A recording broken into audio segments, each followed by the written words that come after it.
Well, Ed, yeah, so besides your own neighborhood, which I know you evangelize constantly, how many countries you been to? I don't remember. 30-something. 30 what? 30-something. Uh-huh. Did you share the gospel in all 30? Was I alive? That's great. Well, I knew that was going to be the answer or something close to that. So here's a question. So regarding local ministries, Alan, I guess this is maybe directed to you. What about the El Medina ministry, one that we actually do locally here? Yeah, one I should have mentioned. It's a great opportunity right here, literally in our own backyard. James should probably address that even better than I could, but it's a great opportunity. And even without leaving this church property, you can also ask James about Anclados, the Spanish church that is a part of us, Yeah, and it's been a wonderful, there is, even as Alan was talking about, the cross-cultural benefits that we have from being involved in missions and from being involved in the mission of the church, whether that's locally or in missions across the globe. There's a huge benefit to us as believers in that engagement. And it's open to us here in the opportunities that we have in El Medina and with our Spanish-speaking brothers and sisters at Anclados. And there is something that we benefit from in that, and that we learn through that. And so we get a chance on Wednesday afternoons. Brittany takes a great part in it as well. Brittany Livesey, in organizing activities for kids. And our point isn't to help kids just have wonderful, good activities, though that's helpful in getting more of them out. But we have the opportunity to share the gospel with them, and not just through Bible stories on a weekly basis, but through our lives, and through then taking them out and having opportunities and talking with their parents when we take them home, and then having parties in their parents' front yards that just bless the community. But they open up doors for us to have opportunities to present the gospel, and also for them to ask us questions. As we think about the passage in Peter where they're asking people questions. What is the hope that you have? That's our hope, is to be engaging so that those questions have the possibility of being asked as well. So if one of us wanted to, many of us wanted to get involved in a local ministry, who should we talk to? I'll start with you, James. You can talk to me. Happy to help you connect with some local ministries, not only our ministry with children, but obviously Alan was talking about the rescue mission. There's other opportunities that are out there. There's ways to both be directly involved and ways to support those ministries. And so, we'd be happy to connect you guys with that. I was just going to say that showing up on Wednesday afternoon at the park, El Medina Park, and just hang out with the kids that are there. But there's also parents or older siblings that come with the kids, and they're sitting around, and you have opportunity to have conversation with them, ask about them, their family, their life, their situation. When you ask a question and they tell something about themselves, it won't be long before they start asking you questions about you. And that gives you an opportunity to express what's important in your life and a place to share your faith without being aggressive to them, but in answering a question as to what they see in your life and what they care about. But there's, I think locally, I may have misstepped your question, but I want to move to this. We live in a neighborhood. In case you've missed it, more than 60% of the people who live in Orange County were born in another country. That's Orange County statistics. And I said, just look around when you go shopping and say, who's around me that even looks like me or is speaking the same language as me. But there's opportunities in our own neighborhood. And during COVID, we couldn't go anywhere, so we walked the neighborhood. And we met a whole bunch of people from all over the world and now have a friendly relationship, hi, waving, talking, what are you doing this week, and conversation. And they all know that we attend a church over here in Orange called Grace Church of Orange. And two of them have been here on several Sundays. And I just said, they're here, they're hearing, but they're watching our lives. And in that context, live our faith, speak of our faith, and we have opportunity to share it completely with them. All right, thank you. So someone else asked, to use Pastor Holt's term of holding the rope, besides praying, what are specific ways we can hold the rope for Grace Church mission programs and missionaries? I think that was to you, James. Well, I think back to Rebecca and I's time overseas and our time in Philadelphia, and one of the best supports that we had actually came from this church, and we actually agree with this. We're not just saying this because we're here, but one of the best trips that came and supported us was a trip that they came and they ministered to our family. And one of the most special times in that trip wasn't like an outreach that we did with them, because most of it didn't speak Spanish or other things like that, but was just a prayer time that they had with us in English, and a singing time that they had, that they put on and prepared for us, not for the community, but they came and ministered to us, reviving us and our spirits, and those type of things. Like that spiritual renewal was just so important in that time period. Because as a missionary, you're out. You're like sometimes you're like a fish out of water. You feel like you're in a place where you're being used up, or you don't have the same capacity that you do. Like here, you're living at this low capacity of like 60%, trying to make things work and trying to do things, and you get used up and burned out pretty quick. And I just remember that trip and that time of prayer and singing was something that was really important for us. So that spiritual care and those prayers, when we would get messages from people just saying, hey, we're praying for you. How can we specifically be praying for you? Hey, we prayed for you about this. How is it going? Those type of reaching out things were really, really good for us to know, hey, we're not the only ones thinking about this and dealing with this. We have a group of believers behind us, a church behind us that's supporting us. And so those are really important ways to support. All right. You took the words out of my mouth. I was going to say that, communicating with them, it's about building relationship with them. They're often starving for some relationship where they're at. And hey, these days, even with Zoom calls and stuff like that, it's even easier to be supportive to them. Just get to know them. And it's easiest when they're here, when they come and visit. Like I say, spend a little bit of time with them, get to know them, get on their email list. When you get those, send them back an email and say, hey, I'm praying for you this week. Let me know if there's anything special I can pray for you about. And when you build that relationship, even sharing with them things that they can pray for you about. It should be a two-way relationship. So build relationships with them. That's right. And that can happen with Internet Connect, all kinds of different ways. I've been communicating with Cambodia for 25 years. Met 5 guys who came from Thailand, the refugee camps, to Cambodia, wanted to bring the new faith that they found in the refugee camps. They wanted to bring faith in Jesus to their countrymen. And they've been doing that now for 25 years, and I've been able to be in touch with them through just the social media, the internet, the emails, the Skype, those kinds of things. And there's a close relationship. But I say there's one thing that may be a challenge to you. You're going to take a vacation probably. Eventually, you're going to feel good about travel again. I said, go visit or just be present with them, because at that point in time when you've been there, they have confidence that you understand where they're at and what they're living with. And so the email kind of stuff, communication, is more real if you've been present once, at least. And I say, go. And I think there's probably interest here in the church to help you get there and maybe take somebody else with you. But there's opportunity, just being present.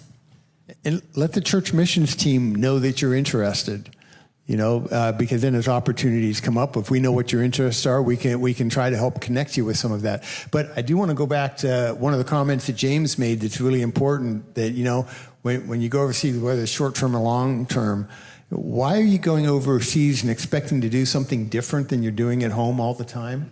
Right? So if you think you're going to go overseas and reach out and share the gospel with people, I want to know, how are you sharing the gospel here at home? Because you're not going to go over there and do something different that isn't already built into your life. Yeah, it's true.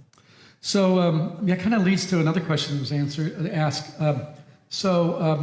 James, again, picking on you a lot tonight, but you had mentioned that missionaries need to be equipped and that they need to be elder qualified. Well, men who should be elder qualified. What about single women missionaries serving as missionaries? There's Paul gives good examples. You married one, by the way. I did, and she and that was one of the things that convinced me. Like, this woman is a jewel, a gem, because she was willing to go and serve, and that's what she was doing. She was serving alongside of a school and a church, and the people there were her covering, and they cared for her. And even Paul, like as I mentioned the examples of Timothy and Epaphroditus, but Paul in his list at the end of Romans mentions women who played an important part in the work, who were supporting, who labored intently to help out, and that was Priscilla and Mary and others. And so it's in our work for the gospel, we're not just like the Rams who win the Super Bowl and only the most important employees, the most important players get rings. We're like Jesus has enough crowns for us all in that labor. And as a body, we celebrate the victories of the body. We all take part. We all take part in that honor, whether our part is this or is that. And we're thankful that God makes us together able to share in that honor and glory. And I think Paul does a great job of like calling out all this list of people who, hey, this person worked hard for me and these people supported me. And some of them, it was definitely financial, and other though, it was definitely in terms of service. It was just across the board. Paul like recognizes and honors that. And so we don't want to put on a pedestal just one position. The person who does that, they're the missionary. No, like we as a body get to take honor in all those things that happen. And so we're glad to take part in that. But All right. Well, we have time for, we got 5 more minutes, so we get maybe a couple more questions in here. So here's one from a woman who served as a missionary. I won't use names, Margie, so don't worry. I'm not going to embarrass you. Whose sister also served for how many, 30 years? 40 years in France. Patty, 40 years, just getting ready to retire. And so your question is, isn't there a place for good works to open the door to share the gospel, especially, I'm going to paraphrase, to share the gospel through good works in countries that are closed to the gospel, where it may not be even safe to proclaim the gospel? What role do good works have there? I give one example of that is we took a group of teachers here from Orange, from our church, to Vietnam.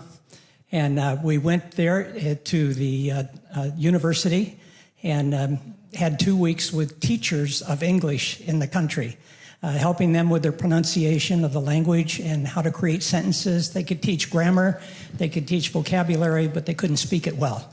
So we worked with them for 2 weeks in that, but we were with them for 2 weeks. And at lunchtime and at dinner time, in the evenings, we had conversations about life and about faith and about, we had opportunity to share. And through that, one couple, both teachers, came to faith. And they are now very instrumental in their region, their location, their city, in sharing the gospel. You know, no offense to Pastor James and Pastor Mike, but I would make the case that if every missionary we sent overseas, their skill set was that they were trained as preachers to proclaim the gospel, the Great Commission would fall flat. Okay? It would fall flat without that skill set too. Believe me, that's very true. But the gospel, it's people saw the things that Jesus did, and it raised the questions in their mind. It got them to believe. It got them to want to hear the words that Jesus spoke, right? So some of the things that I do, we're not all wired the same way. We're not all wired to be a preacher. God has called some apostles, some prophets, we've got different roles. You need to know what your role in it, and you need to live into that calling of what God has called you to do. If you're somebody who is a very compassionate individual and you're all about, maybe it's medical missions or something like that, pour yourself into that. You have nothing to be ashamed of because you're not a preacher. Now, that does not give you the excuse to not use words to share the gospel. Okay? But do what God has called you to do and stretch yourself to do the things that will please him that you're not comfortable with, but you know it's going to please him. Yeah, and those medical missionaries and others those medical people who go and support missionaries, we'll just say it that way, just to help distinguish that the mission is it's only full if we as well share the gospel. And so we're coming at it from both angles here. But those people are so important. Like I have a friend who I mentioned him earlier, he's in Papua translating the Bible. Does he need medical help? Does he need someone to come alongside? Yes, because if the people don't live long enough for the gospel to be translated, they won't hear the gospel, right? And so those good works are really important. And those good works can open doors, and those good works can start conversations. But the point, we start to risk rejection when we start to speak the truth and proclaim the gospel. And we got to get to that point too. Like even Jesus, he had multitudes following him for the food. He had multitudes following him for all sorts of reasons. And at some point, he gave them the hard truth and a lot left. And so it's not like we're not going to end up being favorites by everybody. Everybody's going to love our good works. They are. And we should definitely be prolific with those, allowing people to see our good works, having no doubt that our intentions are to help. But then also, when we get to the proclamation of the gospel, we have to overcome our fears, and we have to be those who preach it boldly, because that's what's most important. And so the only reason I kind of distinguish some of those things is just so that we don't lose the mission points towards that. And we use all those other things in lots of creative ways to get us to that place where we have a door open, we have a conversation started. And we genuinely want their best. And so we do good works because we want their best, but we also preach the gospel because we genuinely want their best. And by the way, I could brag on Margie's sister Patty all night long. Okay, her 40 years on the field. She's she's an administrator. She does all this administrative stuff for the team over there. You know, her impact on people's lives, because she's leading women's Bible study. Every time you turn around, she's in people's lives, even while she's doing her day job. Okay, she is to me just an iconic example of a missionary who's using her skills in the administrative stuff. Okay, but she is on mission as much as anybody I know. You know, and she's just a real blessing. So. All right. Well, guess what? It's 8 o'clock already. But I do want to remind you, maybe some of you don't know, we have actually a couple of missionaries that we support in this church that do, quote, good works missions in a country in Africa that's close to the gospel. In fact, they won't even tell us what country they're in. So Nate and Kayla Perry, I'm going to pray for them. So I see a bunch of Anchored kids there, and I know every Sunday night when they meet, they're here tonight, they're not doing their Anchored meeting. And when they finish, they sing a song. The same one every week. And I don't recall any other event we do at Grace Church without singing. So we're going to end with that. I'm not going to lead it, but Anchored, if you'll start us with the doxology, and we'll join you, okay? Please, we'll all stand.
Amen. Dessert out in the patio. Don't be leaving without it.